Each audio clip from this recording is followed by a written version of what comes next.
Salam kekasih Tuhan, bertemu kembali dengan saya pada pembacaan firman. Semoga Bapak Ibu sehat selalu dalam lindungan Tuhan. Sebelum membaca firman, kita berdoa terlebih dahulu. Tuhan yang menjaga keluar masukmu sekarang sampai selama-lamanya. Urapi kami ya Aba Bapa, ya Allah Roh Kudus dengan seluruh pendengar yang mendengarkan firman. Terangi hati dan pikiran kami saat membaca firman ini. Kami mulai pembacaan firman hanya di dalam nama Tuhan Yesus yang maha ajaib, maha mulia, maha suci. Haleluya. Amin. Lukas 2. Kelahiran Yesus. Pada waktu itu Kaisar Agustus mengeluarkan suatu perintah menyuruh mendaftarkan semua orang di seluruh dunia. Inilah pendaftaran yang pertama kali diadakan sewaktu Kirenius menjadi wali negeri di Syria. Maka pergilah semua orang mendaftarkan diri masing-masing di kotanya sendiri. Demikian juga Yusuf pergi dari kota Nazaret di Galilea ke Yudea, di kota Daud yang bernama Betlehem, karena ia berasal dari keluarga dan keturunan Daud, supaya didaftarkan bersama-sama dengan Maria, tunangannya yang sedang mengandung. Ketika mereka di situ, tibalah waktunya bagi Maria untuk bersalin, dan ia melahirkan seorang anak laki-laki, anaknya yang sulung. Lalu dibungkusnya dengan lampin dan dibaringkannya di dalam palungan, karena tidak ada bagi mereka di rumah penginapan gembala-gembala. Di daerah itu ada gembala-gembala yang tinggal di padang menjaga kawanan ternak mereka pada waktu malam. Tiba-tiba berdirilah seorang malaikat Tuhan di dekat mereka, dan kemuliaan Tuhan bersinar meliputi mereka, dan mereka sangat ketakutan. Lalu kata malaikat itu kepada mereka, "Jangan takut, sebab sesungguhnya aku memberitakan kepadamu kesukaan besar untuk seluruh bangsa. Hari ini telah lahir bagimu juru selamat, yaitu Kristus Tuhan di kota Daud. Dan inilah tandanya bagimu, kamu akan menjumpai seorang bayi dibungkus dengan lampin dan terbaring di dalam palungan." Dan tiba-tiba tampaklah bersama-sama dengan malaikat itu sejumlah besar bala tentara sorga yang memuji Allah, katanya, "Kemuliaan bagi Allah di tempat yang maha tinggi, dan damai sejahtera di bumi di antara manusia yang berkenan kepadanya." Sebab malaikat-malaikat itu meninggalkan mereka dan kembali ke sorga. Gembala-gembala itu berkata seorang kepada yang lain, "Marilah kita pergi ke Betlehem untuk melihat apa yang terjadi di sana, seperti yang diberitahukan Tuhan kepada kita." Lalu mereka cepat-cepat berangkat dan menjumpai Maria dan Yusuf dan bayi itu yang sedang berbaring di dalam palungan. Dan ketika mereka melihatnya, mereka memberitahukan apa yang telah dikatakan kepada mereka tentang anak itu. Dan semua orang yang mendengarnya heran tentang apa yang dikatakan gembala-gembala itu kepada mereka. Tetapi Maria menyimpan segala perkara itu di dalam hatinya dan merenungkannya. Maka kembalilah gembala-gembala itu sambil memuji dan memuliakan Allah karena segala sesuatu yang mereka dengar dan mereka lihat. Semuanya sesuai dengan apa yang telah dikatakan kepada mereka. Yesus disunat dan diserahkan kepada Tuhan, Simeon dan Hana. Dan ketika genap 8 hari dan ia harus disunatkan, ia diberi nama Yesus, yaitu nama yang disebut oleh malaikat sebelum ia dikandung ibunya.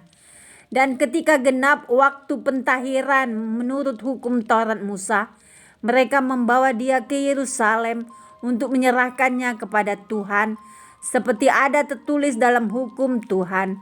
Semua anak laki-laki sulung harus dikuduskan bagi Allah, dan untuk mempersembahkan korban menurut apa yang difirmankan dalam hukum Tuhan, yaitu sepasang burung tekukur atau 2 ekor anak burung merpati. Adalah di Yerusalem seorang bernama Simeon. Ia seorang yang benar dan saleh, yang menantikan penghiburan bagi Israel. Roh Kudus ada di atasnya, dan kepadanya telah dinyatakan oleh Roh Kudus bahwa ia tidak akan mati sebelum ia melihat Yesus, yaitu Dia yang diurapi Tuhan. Ia datang ke bait Allah oleh Roh Kudus.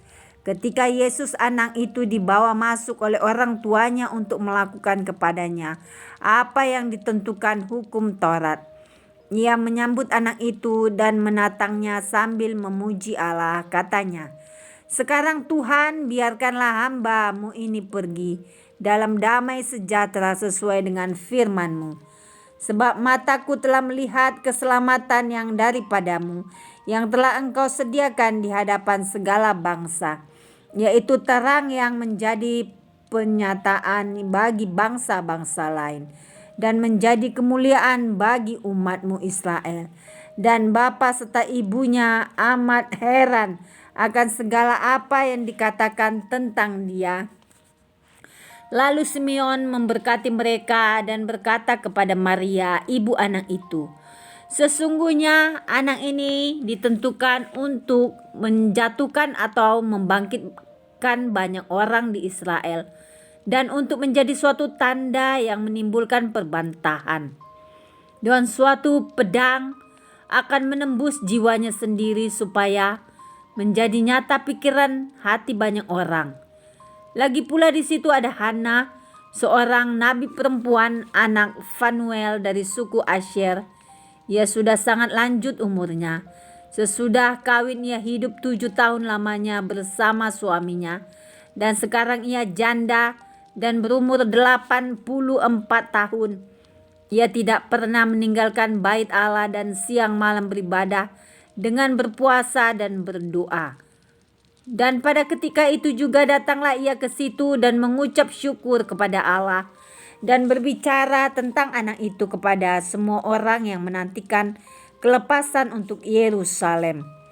Dan setelah selesai semua yang harus dilakukan menurut hukum Tuhan, kembalilah mereka ke kota kediamannya, yaitu kota Nazaret di Galilea.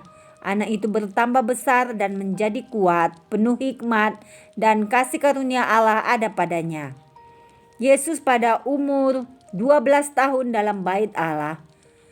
Tiap-tiap tahun orang tua Yesus pergi ke Yerusalem pada hari raya Paskah.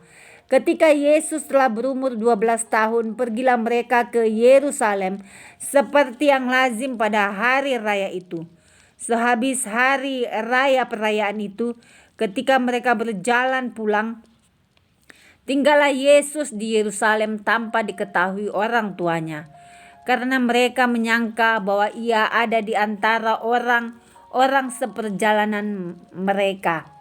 Berjalanlah mereka sehari perjalanan jauhnya, lalu mencari dia di antara kaum keluarganya dan kenalan mereka. Karena mereka tidak menemukan dia, kembalilah mereka ke Yerusalem sambil terus mencari dia.